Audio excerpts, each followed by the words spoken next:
Hi everyone, I'm here retreating with my friends up at the Strong House in Vermont, and we got talking and we thought maybe some of our discussion would be helpful for you when you are looking through your fabric for the upcoming mystery, or maybe you're thinking about pulling fabric for your upcoming mystery. So Lynn, Terry Sue, and Jackie have agreed, I don't know about agreed, maybe forced a little, talk through some of the fabric that I've selected as well as some of the fabric that they've selected to use for the mystery. Since they're testers, they have to get ahead of it, and so they're pulling from their own fabric selection. And I think many of you are going to do it as well, so I think it would be helpful information. So let's start talking about the fabric.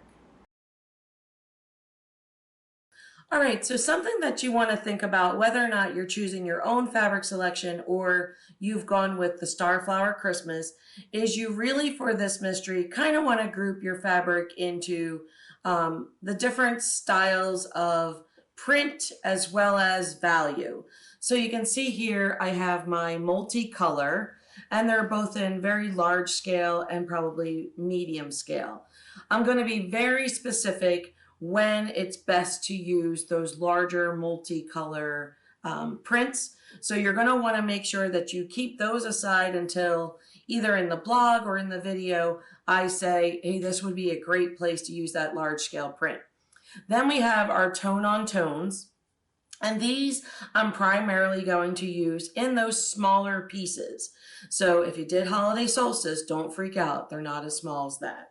But there are going to be places where we have small prints or we need a definite a pattern in the design. And therefore, in those particular places, I'm going to be sure to tell you, hey, this is a great place for some of those fabrics that read more tone on tone.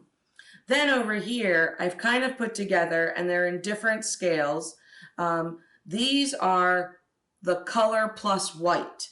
So whether or not they have just a hint of the color plus white or they have a lot of white, these are going to be in their own little category. The more white that's in it, the more they're going to appear light. So this is going to read lighter than this particular fabric that still has color plus white, but because there's so much white in this, it's going to appear as a lighter fabric. All right.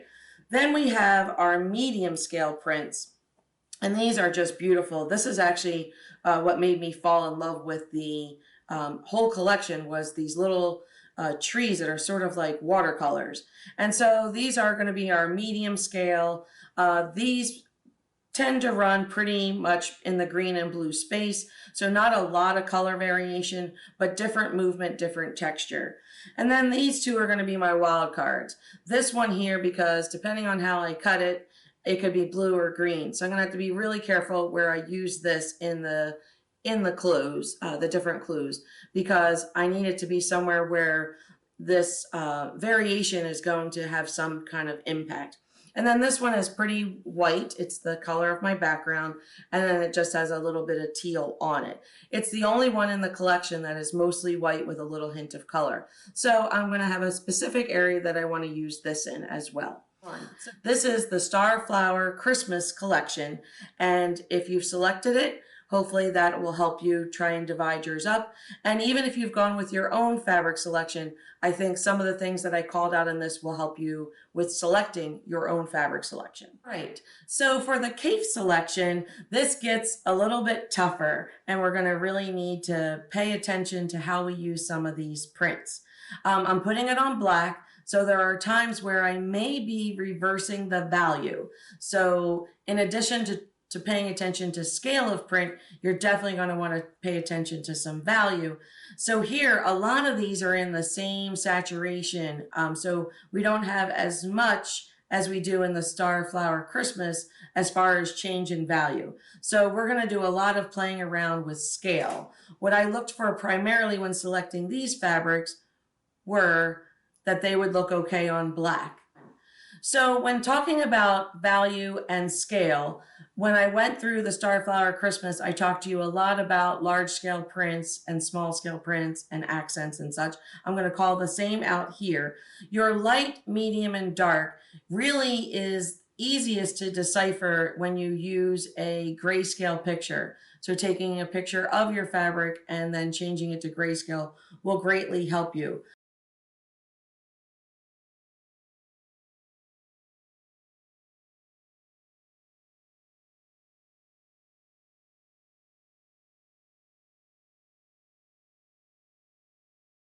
But you really want to be, there's the lighter scale, there's a lighter spectrum. This here will fall into a lighter as well. And then we get more into what we would call more dark. And I probably don't have dark here in because I'm going with this black background. So I'm really going to only go to the medium dark scale.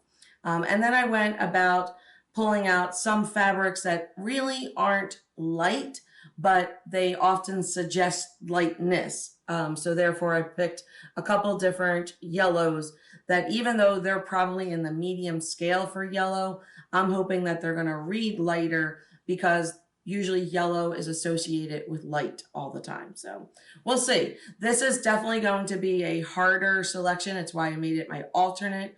But I think that with differences in scale, we're going to be able to make it through with this selection. So large scale. These are typically multicolor prints.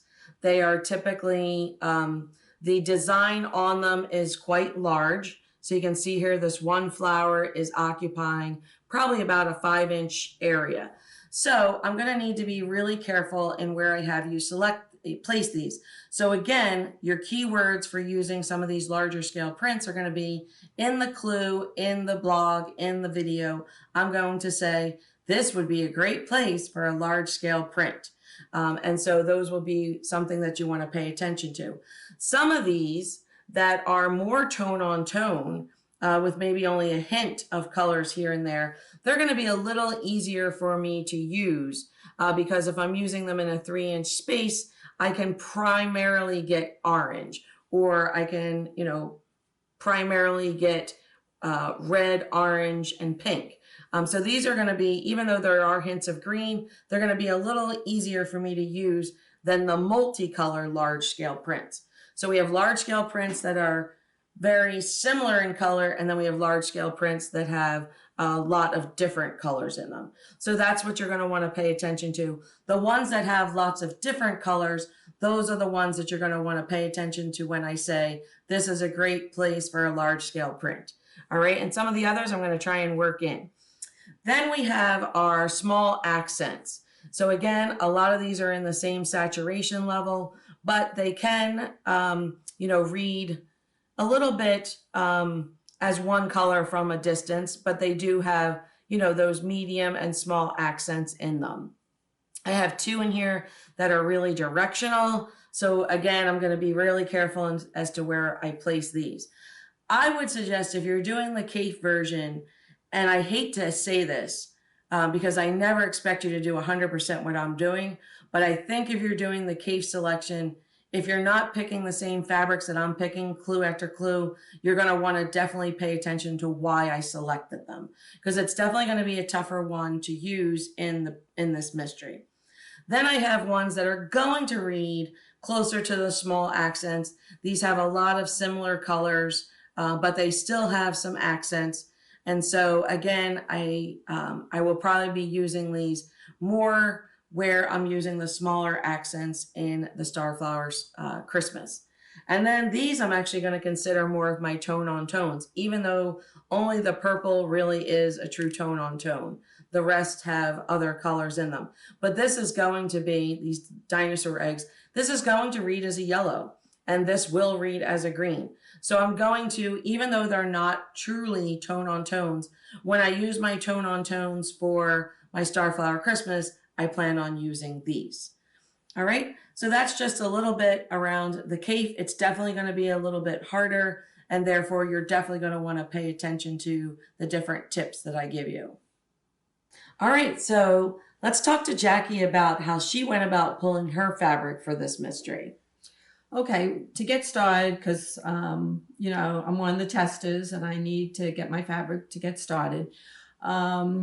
I went and I first looked at the color scheme that Michelle had for the Starflower. Surprise. The Starflower Christmas. Yeah. And I saw that there was 3 different colors. There was the blue, the red, and the teal. Yep. So then I went from there, and then I decided to do the greens, the burgundies, and the Golds. The golds. So I went to the store and I bought myself a fat quarter bundle that gave me some lights, some mediums, some darks, and then I augmented it with my own fabric. And then I looked at, as Michelle said, you know, the small prints, the medium prints, and the large prints. So in each one, I have in my lights, I have, you know, just some that read tone on tone, my larger prints, small prints. And in each one, I have large prints and small, and here's a medium print. And a little bit of geometric and such, like back here with the beautiful plaid. You know, this gives hints of green and hints of orange. Yes. So it's really. And then I looked at some of my tone on tones. I wanted that they weren't just full color, that they had a little bit of texture to them. So I pulled a couple of those. And then after I had more fabric, and what I did was I took my iPad and I took a grayscale of the fabric. Great idea. And then that helped me to say what was really dark, what was medium dark, what was medium, and what was light. So I did that, and then I figured out which fabrics I really liked most, and put those in and scaled down. And scaled down. Because you can always go and pull them back out. Yes, yes, I can. So yeah, I think this was great. How many fat quarters did you start with?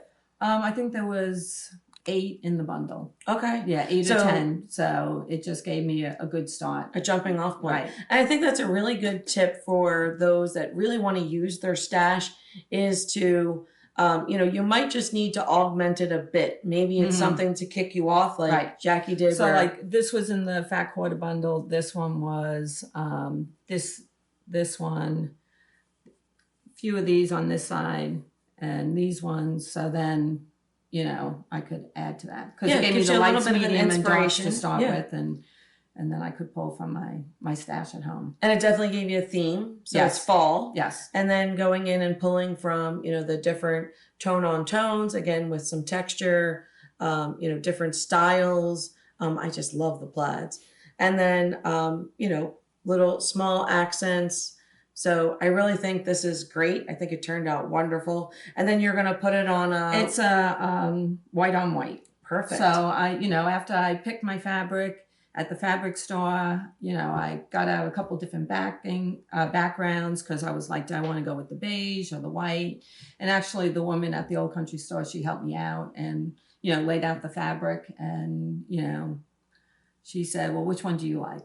And then I told her, and she's like, well, that's the one I would have picked. Yeah, so, and I think that's the only way to really do it is to lay your fabric out on the different backgrounds, take a photo, and then compare. That way, you know, you can really see it, how it looks against the other. I think that you did a fabulous job, Jackie. I love it, and I can't wait to see it. Well, thank you.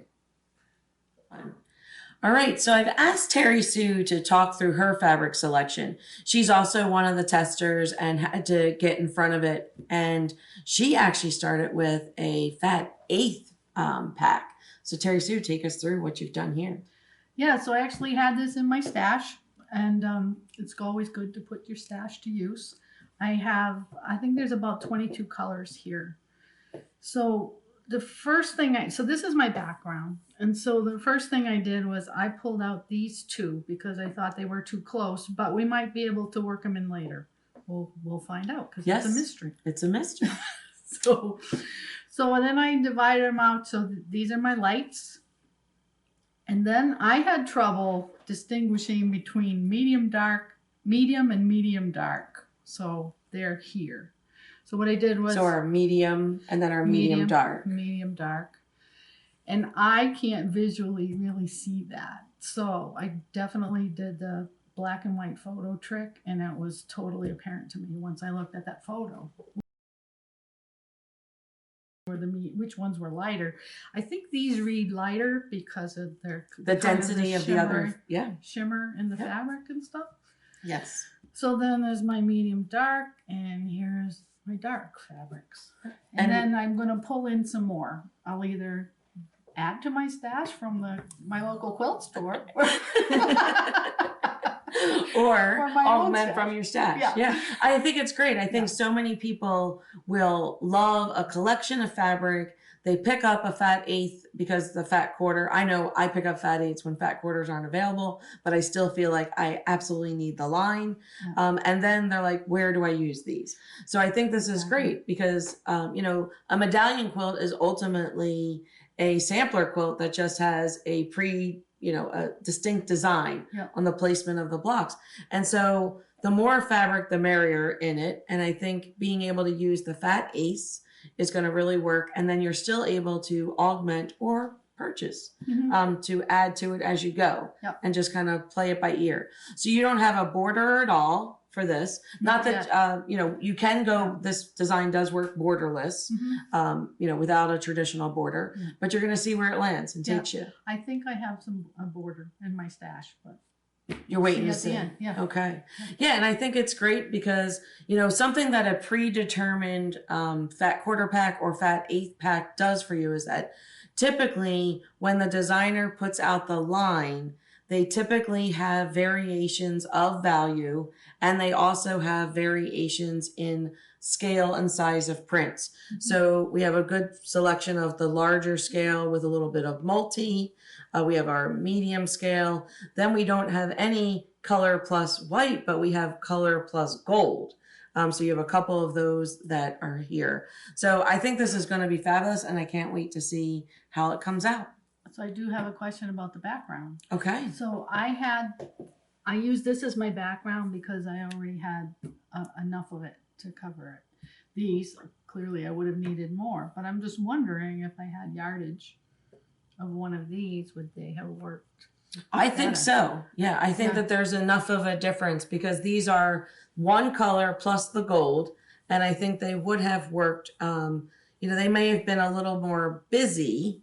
I think you're going to have a greater ability to see the shapes with this background because it's definitely going to take a lesser role than this would have. This would have, with the gold shimmer, kind of been more present in the design. A little more? A little bit, yeah. I think there still would have been enough difference, but I think that this is going to allow this fabric to shine and be the star. So I think it's a great choice. And I do think there may be places, wink, wink, that you might be able to use this fabric. Maybe when in my Starflower Christmas, use that white fabric with that teal print might be the perfect place to use these. So again, it doesn't, you don't have to use the fabric I selected. Just be mindful of why I'm selecting which fabric for which clue. And I think you should be good. And let's be honest, if you get to a place where you don't feel that your fabric works, I'm sure your local quilt shop is going to be there to support you. Yeah. All right. So I think that wraps it up. Also, kudos to our off-camera. Lynn has been helping us with our still shots here. So she doesn't have her fabric with her today, but she's helping us out still. So, all right, let's regroup, ladies, and talk this out. So now that we've kind of walked you through our fabric selections and why we decided to pick the ones we did and how we're going to group them and the cues that I'm going to give you for which fabrics you might want to select, now let's talk about a little bit about some of the hesitation around doing a mystery. So Jackie, I know that a lot of your students that you have approached you about, concerns and such regarding opting in and doing a mystery. What do you think are their biggest hangups? Well, I know for myself, I had never done a mystery before Your Best of the 60s. And my biggest fear was not knowing what the project looks like. Because I'm one of these people, I need to know what the project looked like. And I picked my fabric from the design on the pattern. So not knowing. So doing the Best of the 60s, I realized just trust the designer. She knows what fabrics will work best in your blocks, and just listen to that. So that was one of my biggest fears. Good. Yeah, I think that there are people, and I was probably one of them, that would not be a good person to do a mystery.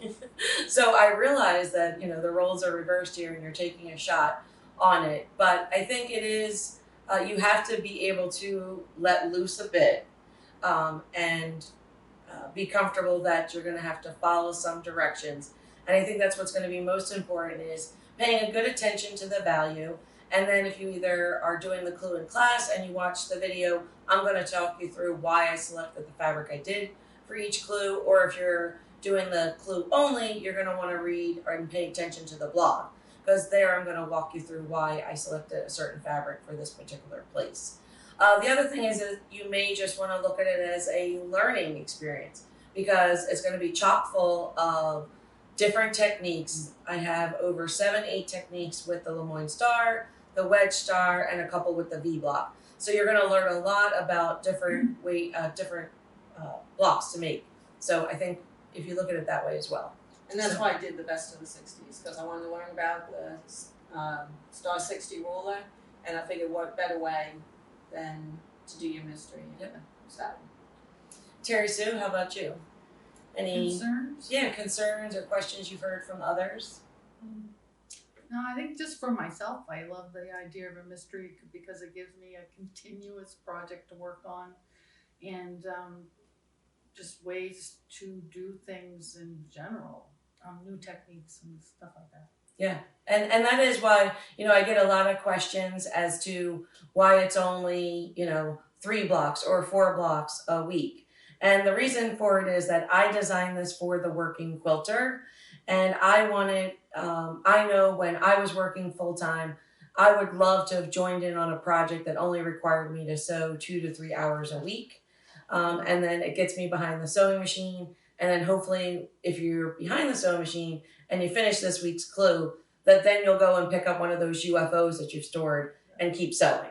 So it's not meant to take over your time. I know there's a lot of retired quilters who are like, oh, I wish you would release more and give us more to do each week. But it's really designed for that working quilter to get them behind the machine. Yeah. And so even if you're retired, pick up another project during the week, use this to inspire you. So Lynn, what have you heard, or what have your hesitations been? Well, I think mostly is you don't know what you're making, but I think that if you follow the designer, I know Michelle, I've never been disappointed with any design Michelle has popped out. So I just go with it. It's kind of like a surprise. So instead of knowing and being really planned about it, you can actually be creative along the way, listening to all her tips on fabric selection, color value, and kind of using them with your fabric, even if you don't select the sets that she has come up with, her collections, but try to pull from your own stash. That just listen to those tips and work through that. I think it's good because that's what I like to do. Good, very good. Yeah, and I think if you're apprehensive at all, you could scroll back through my blog or my Facebook social media and see the release of prior mysteries. Yeah. This one you kind of get a leg up on because I've done 2 prior medallion summer mysteries that are Christmas fabric. And so if you scroll back and look for Holiday Extravaganza or Holiday Solstice, you will see the prior 2. And I think that'll give you a pretty good idea about what you're going to be expecting, because they're similar size, so I don't think it's too much of a mystery for people who've done the previous ones or seen the previous ones. But I think it would be a really good learning journey. In addition, if you've done the clue in class, I'm going to give you tons of sewing tips as well. So it's not just tips on technique, but also tips on how you can improve your sewing as well. So let me see here. Is there anything else? I just want to say about the best of the 60s. I did the clue in class, and the class was excellent. Just watching the videos, getting the tips each week, and they're short videos. It's not like you're going to sit there for a half hour. Right. They're short clips, 5-7 minutes, and get you on to the next thing. So they're quick and easy. Yeah, and that's what is great, especially if you do better with, the learning, visual learning. Right. You'll get to see that, because I do an overhead shot of almost everything I'm doing. But I kind of try and package them in ways that you can start and stop them, and that they're broken up pretty easily.